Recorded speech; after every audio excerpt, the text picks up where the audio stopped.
আমরা চলে আসলাম এই মুহূর্তে বসুধারা জলপ্রপাত। জয় বসুধারা জলপ্রপাত কি জয়, অনেক বিশাল। এটি বদ্রীনাথ থেকে প্রায় 10 কিলোমিটার উপরে।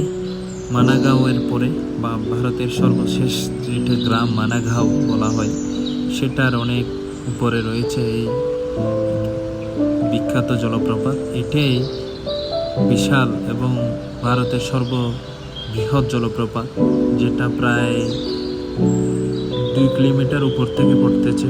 এই জলগুলা, এই জলের আওয়াজ শুনলে আপনারা অবাক হয়ে যাবেন, কেননা বরফের সাথে পড়ছে, অনেক বিকট বিকট আওয়াজ হচ্ছে নিচে। সবাই শেয়ার করে দিন এবং কমেন্টে জানান কেমন লাগছে এই বিখ্যাত ঝর্ণা, বিশাল ঝর্ণা। এটা একমাত্র বদ্রীনাথেই দর্শন পাওয়া যাচ্ছে। অনেক কষ্ট করে যেতে হয় 10 কিলোমিটার উপরে। আমরা